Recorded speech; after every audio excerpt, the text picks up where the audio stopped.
നമസ്കാരം. പെൻഷൻ ന്യൂസിന്റെ പുതിയൊരു വീഡിയോയിലേക്ക് എല്ലാവർക്കും സ്വാഗതം. എല്ലാവിധ സർക്കാർ അറിയിപ്പുകളും നിങ്ങളിലേക്ക് എത്താൻ ഈ ചാനൽ സബ്സ്ക്രൈബ് ചെയ്യുക. സംസ്ഥാനത്ത് 4 മാസത്തെ പെൻഷൻ തുകയായ 6400 രൂപയാണ് കുടിശ്ശികയായിരിക്കുന്നത്. ഇതിൽ ഒരു ഗഡു ഇപ്പോൾ തന്നെ വിതരണം ചെയ്യുമെന്ന് സർക്കാർ അറിയിച്ചിട്ടുണ്ട്.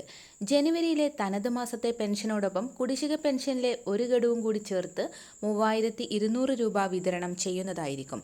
ശേഷിക്കുന്ന 3 ഗഡുക്കൾ 2025-26 സാമ്പത്തിക വർഷത്തിലായിരിക്കും നൽകുക. തദ്ദേശ തിരഞ്ഞെടുപ്പുകൾ വരാനിരിക്കുന്ന സാഹചര്യത്തിൽ ഈ വർഷം തന്നെ വിതരണം ചെയ്യുമെന്നാണ് റിപ്പോർട്ടുകൾ പുറത്തുവരുന്നത്. ഇതോടൊപ്പം തന്നെ 60 വയസ്സിന് മുകളിൽ പ്രായമുള്ളവർക്ക് അറിയിപ്പെത്തി. സംസ്ഥാനത്ത് സർക്കാർ വിതരണം ചെയ്യുന്ന സാമൂഹിക സുരക്ഷാ ക്ഷേമ പെൻഷനുകൾ വർദ്ധിപ്പിച്ചേക്കുമെന്നുള്ള പ്രധാന അറിയിപ്പ് വന്നു. 1600-ൽ 100 രൂപയുടെ വർധനവാണ് കൊണ്ടുവരിക. ഇതുമായി ബന്ധപ്പെട്ട് ധനവകുപ്പിന്റെ ഭാഗത്തു നിന്നുള്ള റിപ്പോർട്ടുകൾ പരിഗണിച്ചതിന് ശേഷമായിരിക്കും തുക വർധനവ്. അതുമാത്രമല്ല 2500 രൂപ വരെ നൽകുമെന്ന് പറഞ്ഞ് അധികാരത്തിൽ വന്ന സർക്കാർ കൂടിയാണിത്. എന്നാൽ സാമ്പത്തിക പ്രതിസന്ധി കാരണം ഈ വാഗ്ദാനം നിറവേറ്റാൻ സർക്കാരിന് സാധിച്ചിട്ടില്ല.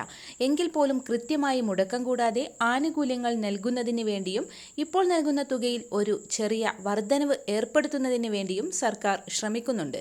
100 രൂപയുടെ വർധനവ് കൊണ്ടുവരുമ്പോൾ 1700 രൂപയോളം ഒരാൾക്ക് എത്തിച്ചേരും. 60 വയസ്സ് പൂർത്തിയായവർക്ക് വാർദ്ധക്യ പെൻഷന് അപേക്ഷ നൽകാനുള്ള സമയം കൂടിയാണിത്.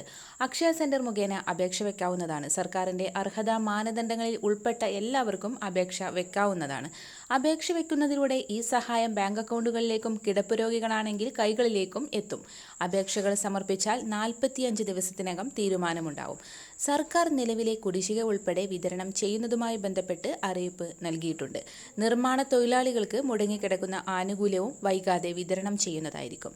എല്ലാവിധ സർക്കാർ അറിയിപ്പുകളും നിങ്ങളിലേക്ക് എത്താൻ ഈ ചാനൽ സബ്സ്ക്രൈബ് ചെയ്യുക.